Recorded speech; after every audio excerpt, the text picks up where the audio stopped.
right, well, welcome to the Stress Management Workshop, Strategies for Life. I'm going to talk to you a little bit about the agenda. Again, if you have a little bit of grace with me, I'm changing slides behind me and changing slides on my computer with two different places in two different ways, so a little bit of grace tonight. But we're going to start off with an introduction, and then I'm going to talk a little bit about what stress is. And I know that we all feel like we're experts in stress. I don't know, do you feel like you're an expert in stress? I certainly do, because I have experienced it so much.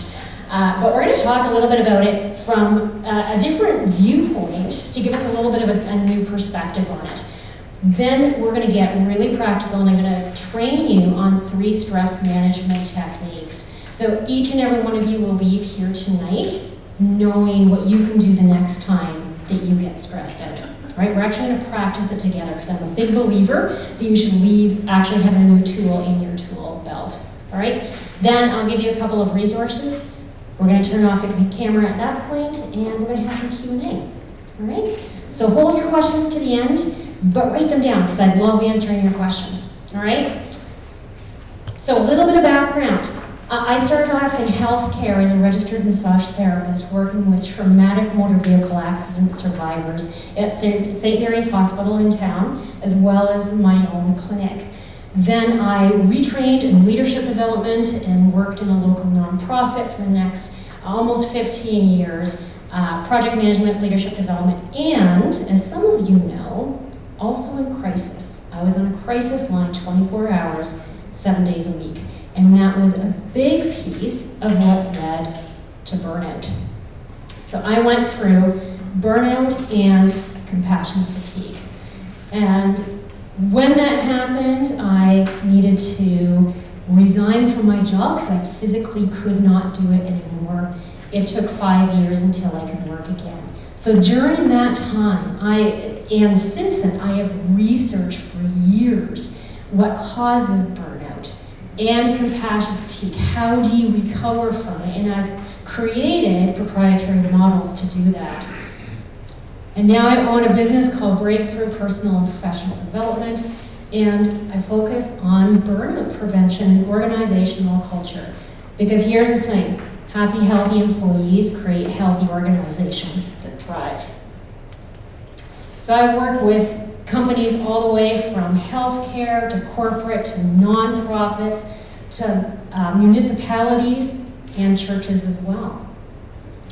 So that's enough about me. Let's get to you. Let's talk about stress. So stress has 3 parts to it. There is a combination of external factors, internal factors, and perception factors. So let me spell that out a little bit, okay? So external factors are the things that happen to us. They are the circumstances that come from outside of us and affect us. So this is, my child just got sick. I just got stuck in traffic. The tech didn't work. All of these things are external factors that create stress. How many of you can say, I experienced something today that caused me a great deal of stress? Driving. Yeah, driving here? Yeah, no kidding.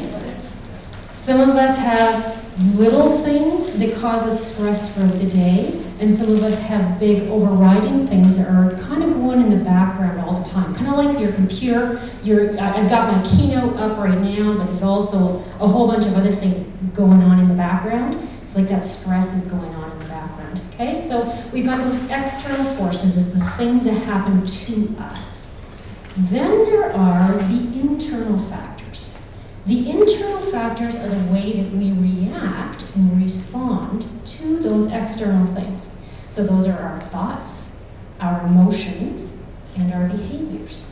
So what we think in response to that stress affects how we feel, and how we feel affects how we act.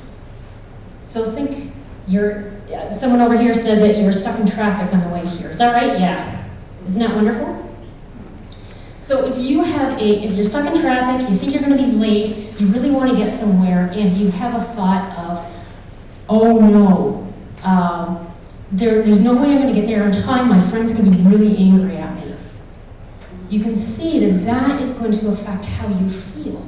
Now you might be afraid. Now you might be angry. Now you might be sad. There's a whole bunch of things that are going on. That then changes the way that you will react. Okay? Rena, I think that you have a question. Can we save it to the end? Is that okay? Great. And then there are perception factors. So you've got the external that happened to us, the internal, how we respond, and then the perception. Perception is how we understand the resources that are available to us and the demands that are upon us. Give me one sec.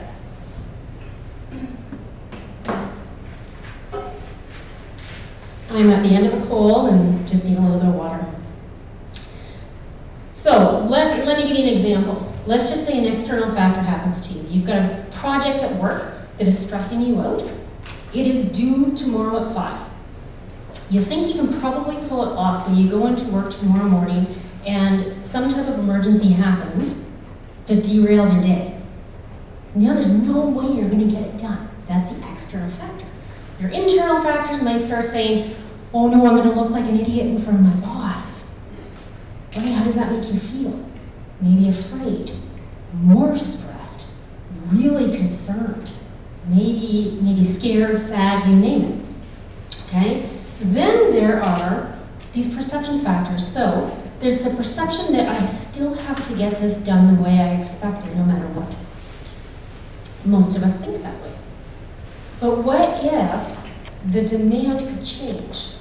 What if you could go to your boss and say, hey, this just happened, can we change things a little bit?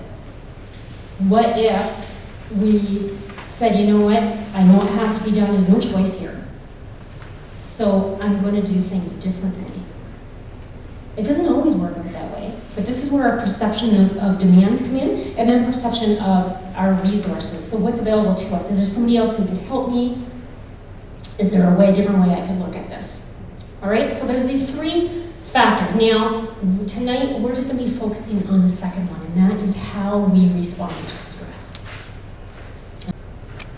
So now that we got a little bit of theory on stress, we're going to focus on our responses, those internal factors, the way that we respond to stress. And I'm going to train you on 3 stress management techniques.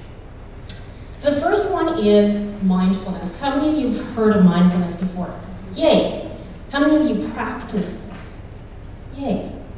This is something I do on a daily basis. Sometimes it's formal, sit down in the morning and actually do something for 5 minutes, 10 minutes, but most of the time, it's just for 1 minute throughout the day. Oh, something stressful happened. Okay, I'm going to practice mindfulness. Now, mindfulness invites us to focus on being intensely aware of what we're sensing and feeling in the moment without interpretation or judgment. So what does that mean? There are essentially 3 pieces to mindfulness. There's the piece where we are focusing intently. There's the so many of us are having 20 thoughts going through our heads at all times. When we focus on just one thing, it means that it essentially pushes everything else out. Then we can focus on what we're sensing and feeling. When we do that, and we can respond without any kind of judgment on ourselves, that really helps. Because how many of you have experienced stress and had the thought of, if I just knew how to handle this better, I wouldn't be having this problem.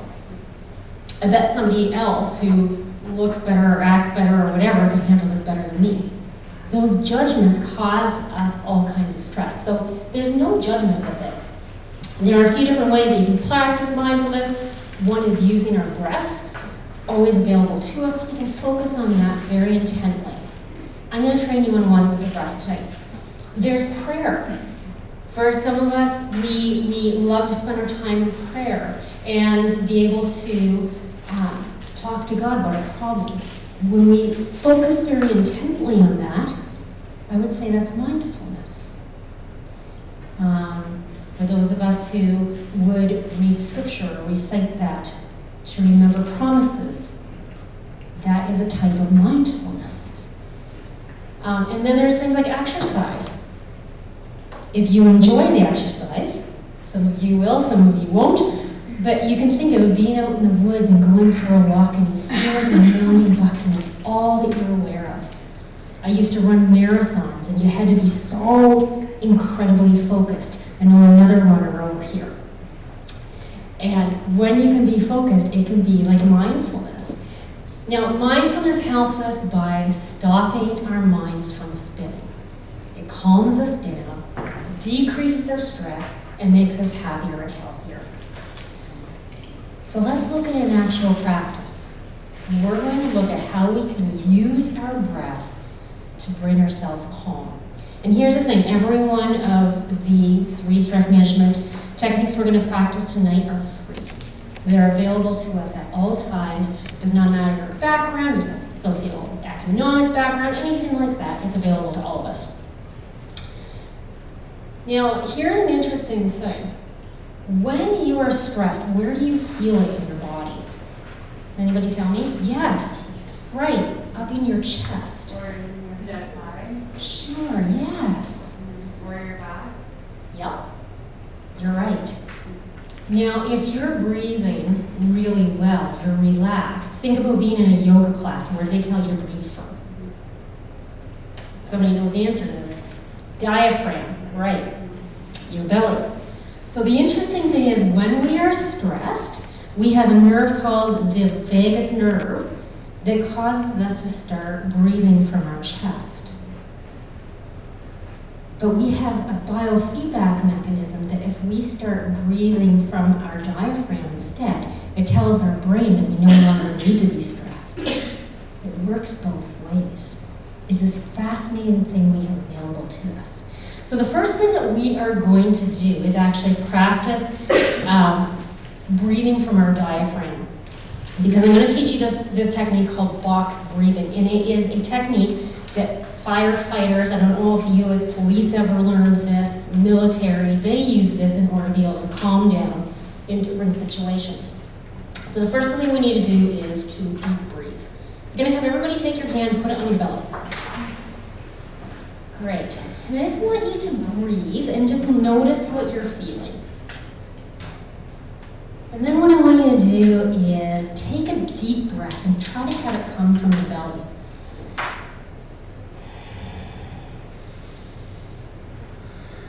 You should feel your hand actually getting pushed out and come back in a little bit. That's diaphragmatic breathing. Okay, because we're going to do that as we go into the next thing. So box breathing is this. It's a way of breathing to bring down our stress levels and to create calm. And it's called box breathing because essentially it has 4 parts and they're all equal, kind of like a square, kind of like a box. So what you do is you inhale, breathe in for 4 seconds. You don't need to do it yet. I'm going to guide you through it in just a second. I want to give you the theory first. So you breathe in for 4 seconds, you hold it for 4 seconds, you breathe out for 4 seconds, and then you hold it for 4 seconds. Does that make some sense? All right, if there's questions about that, let me know, because if I'm not explaining it well enough, it means someone else isn't getting it too. So smart questions and not dumb questions. So I can actually walk through this with you. We're going to practice it together. So hand on your tummy, and just notice your breath. And before we start, I do want to say, if anybody has a heart condition or other kind of condition where you really shouldn't be deep breathing, please don't do this. And if you become uncomfortable at any time, just stop. Nobody can actually tell. You're just breathing, right? So we're gonna breathe in for a count of 4. So I'll count us, okay? So breathe in, 2, 3, 4, hold, 2, 3, 4, breathe out, 2, 3, 4, hold, 2, 3, 4. Breathe normal, take a break. So I'll tell you what I see around the room, which is really normal when you start doing this. And it's, I say breathe in for 4, and everybody breathes in 1. And then you gotta hold it for like 7 seconds then, right? So you want to breathe in nice and slow for those 4. Some people might find this easier with 3 seconds. Other people will find they can do 8 or 10. All right, so 4 seems to be one that people find available. So we're gonna practice it again. I'm gonna go for 2 rounds. Again, If you don't feel comfortable with it, just stop. All right? So hand in belly. We're going to breathe in. So breathe in. 2, 3, 4. Hold. 2, 3, 4. Breathe out. 2, 3, 4. Hold. 2, 3, 4. Breathe in. 2, 3, 4. Hold. 2, 3, 4. Breathe out. 2, 3, 4. And hold. 2, 3, 4. All right, come back. How does that feel? Nice. Good. It can feel very awkward at the beginning. It doesn't mean you're doing it wrong. It means you're training yourself in a new way. So give it time. This is one of 3 different ways that we're going to learn tonight. Not every one works for everybody, but this is one that you can have in your back pocket. We're going to take a look at the next one, and this is using mindfulness with our 5 senses. We all have 5 senses available to us at all times. Again, mindfulness, what do? We focus, we recognize what we're feeling, and we don't judge it. We just say, hey, that's just what it's like to be a human. Kind of like if you're looking at your sister or your brother, you wouldn't judge them for the way they're breathing. You wouldn't judge them for the way they're feeling. So it's like that detached recognition of, oh, I'm feeling that way, and it's okay. So the 5 senses mindfulness, I'm actually just going to lead you right through this. And I'm going to have you focus on all your different senses. A lot of times people find it helpful if their eyes are closed because they can focus really well. Whatever you're comfortable with, all right? Nobody can see you, just looking toward me. All right, so if you're comfortable, close your eyes, take a breath. And I'm going to have you take your hands and put them somewhere on your clothing. Maybe the hem of your shirt, maybe the fabric of a sweater. Maybe you can feel the side of your pants, where you have the stitching. Notice very intently, what do you feel? Is it soft? Is it smooth? Is it rough? What do you notice? Now take a deep breath. What do you smell? Focus very intently on what you smell. Maybe you have tea in front of you, you can smell that. If you would like, you can take your hand and put it in front of your nose and take a deep breath. You can smell your own scent, perhaps your lotion. Just really notice. Take a deep breath. What do you hear? Listen carefully. Are there sounds in the background you weren't aware of 30 seconds ago?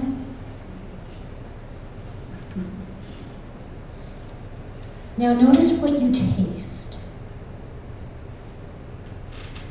Perhaps you can get the remnants of what you had for dinner tonight, or the cookies that are in front of you. Maybe you could taste coffee or tea you had on the way here, or the minty freshness of your toothpaste. What do you taste? Take a deep breath. Open your eyes. What do you see? Perhaps look up at the ceiling. What do you notice? Do you notice shadows? Texture? That beam has knots in it. I never noticed that before. What do you notice? Take a deep breath. How do you feel? This is enough to take you from being in a stressed out zone to calming down. I can tell you that I had 2 very stressful things happen today. And I practiced this. I also practiced the next one too. But it makes enough of a difference to stop that stress cycle. Sometimes what I call squirrels in the brain. Do you know what I mean? You haven't seen a nod. Sometimes you find it at night, you're tired, you think that you're done for the night, you put your head down on the pillow, and all of a sudden you got like all these thoughts going through your head. It's like squirrels running around a tree, running around your brain. Yeah. So you guys have squirrels too. I'm glad to know. I'm not the only one. So the next stress management technique is actually going to build on this one that I just trained you on. All right? And this one goes a lot deeper. So those two that we just learned, the box breathing and the 5 senses, are fantastic to be able to just simply move you from being in a stressed out zone to being able to get calm. Sometimes you'll have to practice it a few different times. This next one is going to go deeper. So when you have those times where it's this chronic thing that keeps coming up over and over again, or you've had something major happen at work or at home, and you just can't stop thinking about it. You do the mindfulness, but it's like it's not going away. This is going to give you a new tool, all right? So this has 4 parts. We're going to recognize the stress, remove the stress, evaluate the stress, and then de-escalate the stress. So it's 4 parts that I'm going to lead you through now. The first part is to recognize the stress. Now, how many people want to look at me crazy and say, I'm stressed out all the time, you don't need to teach me how to recognize it. But here's the thing, we're stressed out all the time. So we learn how to ignore that stress. Now, when we become stressed, it triggers a part of the brain in the brain stem. For those of you in healthcare, you're going to tell me it's the midbrain, and you're right. It's called the amygdala.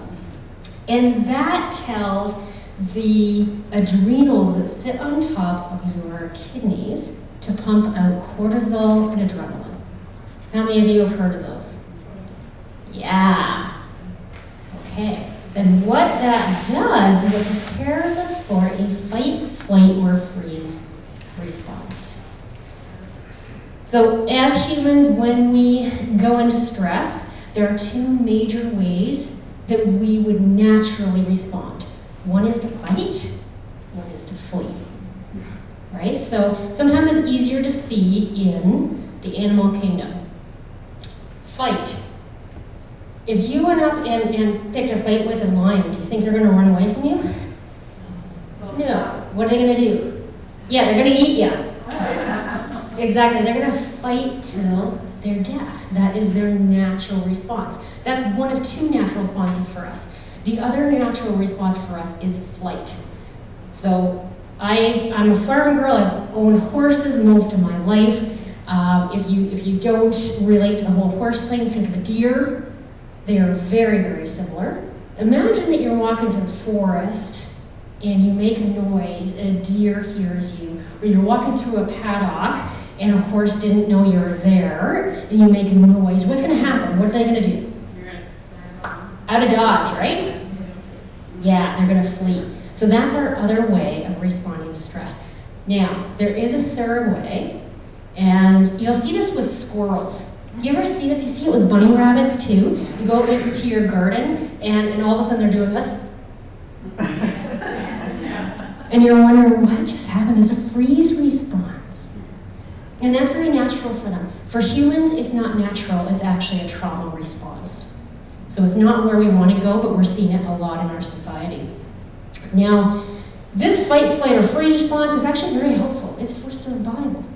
Honestly, I don't know if we'd be here as a species anymore if we didn't have a fight or flight response. All right, it's got us through a whole lot of things. We need this when we're camping. How many of you camp? Yeah, okay.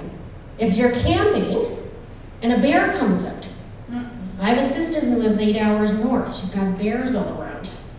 If a bear comes out, guess what she needs to do? Get out of Dodge, right? You need to get out of there. So that stress response is critically important. The problem is that we're experiencing stress over and over and over and over again every single day. It wasn't meant to be like that. We're experiencing it at work, we're experiencing it at home, and then we've got cell phones that follow us around day and night. Every single time the ding goes from a text message or a ping from a Facebook message or Instagram comes in or a new TikTok video or whatever it is you follow, or for those of us of a certain age, even a phone call. Some of us will know what that is and some of us won't. Every single time that goes off, it causes a small stress response, but it's cumulative. And so you think, when you hear ding, ding, ding, ding, ding, ding in the background all the time, is pumping cortisol and adrenaline through your body constantly. I speak in corporate. They actually bring me in to talk about this because it's causing so much stress with employees. So what we need to do, because we've become so proficient at ignoring our stress signals, we actually need to become more aware of them again. So, we've all been sitting for a while. If you're comfortable, take a stand. I'd like you to kind of get in your body. You don't want to stand? No big deal. It just gives us a little bit of movement. Right? Because I want you to become very aware of your body. Now, I'm going to close my eyes so you feel more comfortable, and you might want to close your eyes. And I just want you to think, when you are stressed out, where do you feel it? Do you get a headache? Do you feel it in your neck? Maybe you get it in your shoulders, or you're all tensed up. Maybe your throat closes in. Perhaps you can feel that your breath lands up high in your chest, or maybe you feel like you can't get a breath at all. Perhaps you feel like you've got saber-toothed butterflies going around your belly. Some people have IBS because of this, that they run for a toilet. Perhaps you get low back pain or sciatic pain. You can take a seat. There are a couple people who can tell me where you feel it in your body when you experience stress. Just toss it out. Neck. Your neck? Headache. Headache, shoulders, Legs. legs. Okay. Like 3 weeks ago for me. Oh, I'm sorry. All right, so we all experience it a little bit different, but it's all related to that cortisol and adrenaline to go into a fight, flight, or freeze response. So what we need to do is become very aware of those stress responses wherever they happen for us, so that when they happen, we recognize, oh, stress is happening. I recognize it primarily in my chest. So I notice, oh, I'm shallow breathing. Oh, I'm under stress. And use that as a signal to stop and move on to the second part of this exercise. And that is to calm the stress. Now, you're already experts in this. We're going to use a mindfulness technique that you just learned to be able to calm that stress. So we're actually going to walk through it again, because there's nothing wrong with laying down some new neural pathways in our brains so we get this a little bit better. So again, close your eyes if you're comfortable. I'm going to have you take your hands, put them somewhere on your clothing. Just notice what you feel. Notice the texture. What's it feel like? Take a deep breath. What do you smell?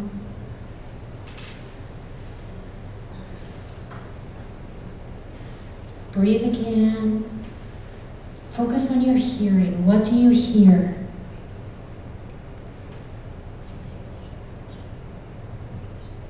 Notice what you taste. Deep breath in. Open your eyes. What do you see? What do you notice? This is especially helpful if you're lucky enough to be able to get outside to practice this. All right, so we've noticed the stress in our bodies. We've now calmed it. And to give you a little bit of a deeper understanding of this, remember how I said when we experience stress, it triggers a part of our brain called the amygdala, way down here in our brain? Well, when we are thinking in that part of our brain, it's all survival. We can't actually think critically we can't make good decisions. It's why we make stupid decisions when we're stressed. It's why people get angry when they're stressed. It's just survival. So when we can bring that calm down, it moves us from thinking down here to thinking up here in our prefrontal cortex, where our higher functioning is, where we can think, where we can problem solve, and interestingly enough, where we can empathize. You can see how our relationships change when we're not as stressed out. So then we move on to the third phase, and that is to evaluate the stress. And this is where it goes deeper. What we want to do is ask ourselves, what thoughts are escalating my stress? Or another way of asking is, what thoughts are harming me? Let me give you an example. I gave an example earlier about you're at work, you've got a deadline. 5 o'clock tomorrow, you've got to have this project in. It's going to be tight, but you think you can do it. You get into work tomorrow morning, and there's an emergency, and there's no way this is going to happen. Okay? So, let me give you some examples, some thoughts that might go through your head. Oh no, there is no way this is going to happen. I'm going to look like an idiot in front of my coworkers. What do you think that does to your stress levels? Yeah. Or, I cannot get this done, and this could actually get me fired. What's that do to your stress levels? Yeah. Or what about this one? There's no way I'm going to get home for dinner with my kids tonight. They're going to be so angry at me. What's that do? Right. So once we can name what's happening in us, what the thoughts are, you will find over time, if you practice this over and over again, you'll start to realize that the same tapes go through your head over and over, regardless of the situation. It's going to be the same tapes. I've got tapes, you've got tapes. We all got squirrels, right? So then we get to the fourth stage, and that is to de-escalate our stress. So we want to ask, those thoughts that I had that are harming me or escalating my stress, how can I instead reverse those to de-escalate my stress? Now here's what I want you to hear. You don't lie to yourself. That doesn't do anything. It doesn't work. I mean, you can. It won't work. You're going to come back and be angry at me. Okay, it's not lying to ourselves. It's instead taking a different perception. So same example. You're at work, you got a project, it's due tomorrow, you go in first thing in the morning, it gets completely derailed, you can't get it done. Right? So you have a thought of, there's no way I can get it done, I'm going to look like an idiot in front of my coworkers. What if you changed your perspective and said, I know I can't get it all done. I think that if I explain what happened, they will have some grace for me. I think they will understand. What's that do to your stress? Down. The second example. There's no way I'm going to be able to get this done. This could get me fired. Right? All the way up. So what if you took a different perspective and said, I'm actually going to nip this thing, I'm going to go right to my boss and say, this is what happened. Help me to understand of all these 10 objectives that we have, what are the 3 that really need to get done? Maybe there's not a choice. But most times, something can change. And even by taking initiative for yourself, it can de-escalate your stress. Last example. So you realize that you're going to miss dinner with your kids again, and they're going to be angry at you.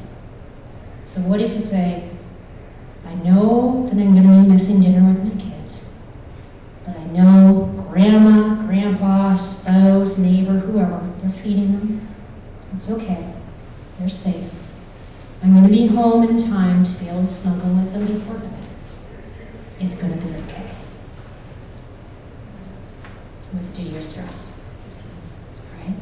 So there is a 4-part model that can help you not only decrease the stress in the moment, but over time, be able to actually rewire your brain. So to recap, we recognize the physical symptoms of our stress. We calmed our stress with mindfulness. We identified the harmful or escalating thoughts. And we chose helpful or de-escalating thoughts. Let me leave you with just a couple of resources. First, if you're interested in this topic or surrounding topics, if you go to my website, www.break-through.ca, so it's breakthrough with a dash.ca, there's a blog under the resource section, and there are all kinds of articles there for personal health and well-being, as well as organizational health. They're all free. Second, if any of you are experiencing stress to the extent that you're wondering, am I experiencing burnout? Or are my employees experiencing burnout? There's a free burnout assessment, the most robust one on the market, that is for free on my website. Right on the home page, you cannot miss it, there's a big blue button. You can download that. You can use it for yourself, you can use it across your organization. There are companies all across Canada using this, from universities all the way to healthcare. All right? And lastly, feel free to be in touch. I'd love to connect. We're going to finish here, turn off the recording, and we'll do some Q&A.